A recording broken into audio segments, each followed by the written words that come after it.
안녕하세요. 오늘은 노후 준비를 철저히 해야 되는 이유에 대해서 이야기를 해보고자 합니다.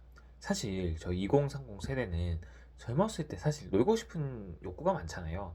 맛있는 것도 먹고 싶고, 좋은 것도 가고 싶고, 좋은 차도 타고 싶고, 그리고 뭐 집은 못 살지라도 월세 비싼 곳에서 좋은 집에 살고 싶고, 이런 욕구가 사람마다 모든 사람이 다 가지고 있다는 거 잘 알고 있습니다.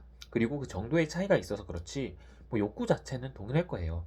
좋은 집에 살고 싶고, 좋은 차를 타고 싶고, 비싼 음식을 먹고 싶고, 이런 거 안 하고 싶은 사람이 어디 있겠습니까? 그럼에도 불구하고 저희가 노후를 대비를 해야 되는 이유가 있습니다. 왜냐면은 현재 4050 세대, 특히 50세가 넘어간 세대들은 대한민국 전체 인구 집단에서 보면 조금 위험한 상태에 처해 있거든요. 이제 위험한 상태가 경제적으로 위험한 상태를 의미하는데, 기본적으로 저희 나라에 이제 50대에 넘어가신 분들이 자식의 사교육비에 대해서 굉장히 많은 돈을 쓰다 보니까 노후 대비가 안 돼 있는 경우가 굉장히 많습니다. 그런데 대부분의 노후 대비는 뭐 국민연금 이 정도가 다인데, 사실 저희 청년 세대들은 통계적으로 봤을 때 국민연금을 못 받을 가능성이 굉장히 높고, 사실 현재 50대가 넘어가신 분들은 국민연금을 수령할 수는 있겠지만 사실 그것만으로는 노후 대비가 부족한 실정입니다. 하물며 나이가 들수록 이제 몸이 아파오기 시작하는데요. 아픈 곳이 생기면은 크게 돈이 들어갈 곳들이 많습니다. 그런데 이게 목돈이 준비되어 있지 않거나 어느 정도 현금 흐름이 보장되지 않는다면 국민연금만으로는 노후 대비가 굉장히 어려울 수 있습니다. 그리고 사실 50대 분들 중에서 현재 소득은 굉장히 괜찮은데 축적된 자산이 부족하거나 미래의 현금 흐름을 설계해 놓지 않아 노후 대비가 되어 있지 않은 경우가 있습니다.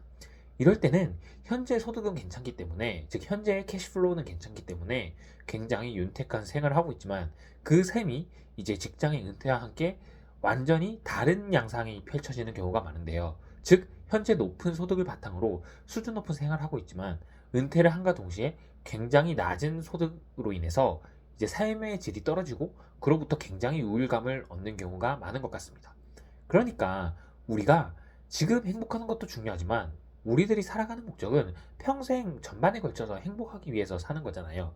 그러면은 우리의 생애 주기의 현금 흐름이 보통 30대에서 60대까지 돈을 벌고 60대 이후에 은퇴해서 90살까지 산다고 가정을 해봤을 때, 현금 흐름은 30대에서 60대까지 발생하고 그 이후에는 현금 흐름이 없어지고 마이너스 현금 흐름, 즉 지출로 돌아서게 됩니다. 그러면은 현재 30년 벌어서 저희는 30년 살아야 되는 게 아니라 30년 벌어서 60년을 살아야 되는 거거든요. 그러니까 30년 벌어서 30년 살 것처럼 써버리면은 뒤에 30년은 책임져 줄 사람이 없어지는 상황에 이르게 됩니다. 그러니까 굉장히 비참한 노후가 닥칠 수 있게 되는 거고요.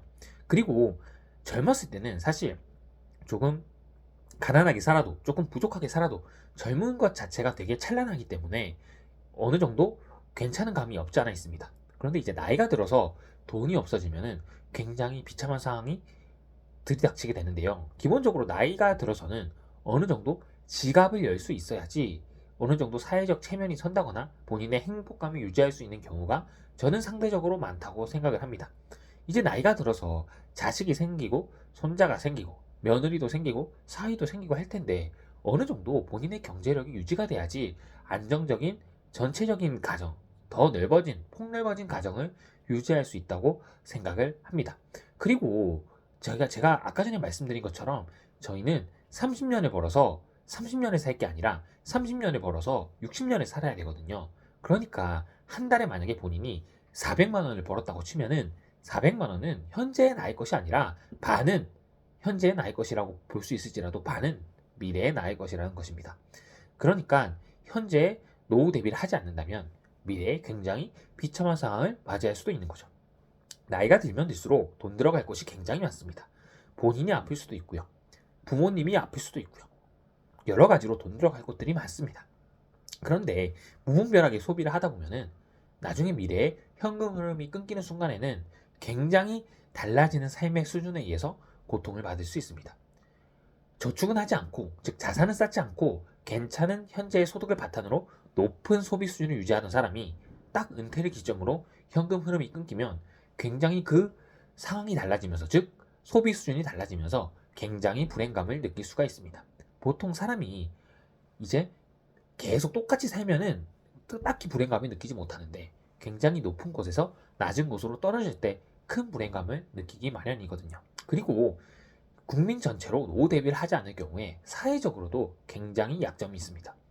결국에는 노후 대비가 되지 않은 사람들을 위해서 노후 대비를 해놓은 사람들 돈으로 어느 정도 세금을 걷어서 그 사람들을 위한 복지 정책으로 충당을 할 수밖에 없습니다. 그러니까 결국에는 사회 전체적으로 노후 대비를 하지 않는 분위기로 간다면은 사회 전체적인 비용도 굉장히 커진다는 말이죠. 그러니까 우리 사회의 대부분의 구성원들이 착실하게 노후 대비를 해 나간다면 본인 입장에서도 좋고 전체적인 사회 입장에서도 좋다고 생각을 하고 있습니다. 지금 현재에는 현재를 아예 포기하자. 저는 그런 말은 절대로 아닙니다. 사람의 인생이 짧고 유한하고 어떻게 될지 모르기 때문에 현재도 즐겨야 됩니다. 그렇지만 우리는 대부분 상당히 오래 살 수 있습니다. 그리고 우리가 뉴스에 볼 때 대부분 예외적인 현상들이 뉴스에 나오는 거잖아요. 그러니까 이웃집 할아버지가 90살까지 살면은 뉴스에 안 나오잖아요. 이웃집에 사는 사람이 젊은 나이에 죽으면 어느 정도 뉴스에 나올 가능성이 높아집니다. 그러니까 뉴스에 나오는 거는 굉장히 특이한 케이스고 결국에는 특이하지 않은 경우에는 평균 수명을 따라갈 수밖에 없습니다. 즉 평균에 수렴할 수밖에 없고 대부분의 사람들은 평균 수준으로 살고 갈 겁니다. 그러면 우리가 TV에 나오는 굉장히 극소수의 사람들을 보면서 아 정말 사람 인생 어떻게 될지 모르겠구나 그냥 막 살자 하면서 현재 번 돈을 다 쓰는 것은 굉장히 어떻게 보면 합리적이지 않은 것이라는 것이죠. 사람은 합리적인 판단을 할 수 있는 거잖아요.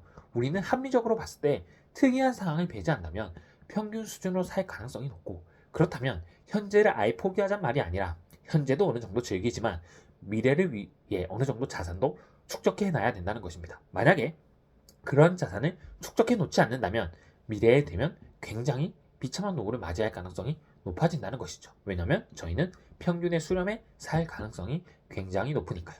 오늘은 노후 대비를 해놓지 않는 경우에 대해서 노후 대비를 해놓지 않는 경우에 비참해지는 경우에 대해서 이야기를 해보았습니다. 특히 젊은 세대일수록 남아있는 기간이 많고 앞으로 현금 흐름을 꾸준히 축적해서 복리의 마법을 누린다면 굉장히 괜찮은 자산을 축적할 수 있을 것이라고 저는 희망을 가지고 있습니다. 여러분들의 의견이 있으시다면 댓글 남겨주시고요. 오늘도 긴 영상 시청해주셔서 감사합니다.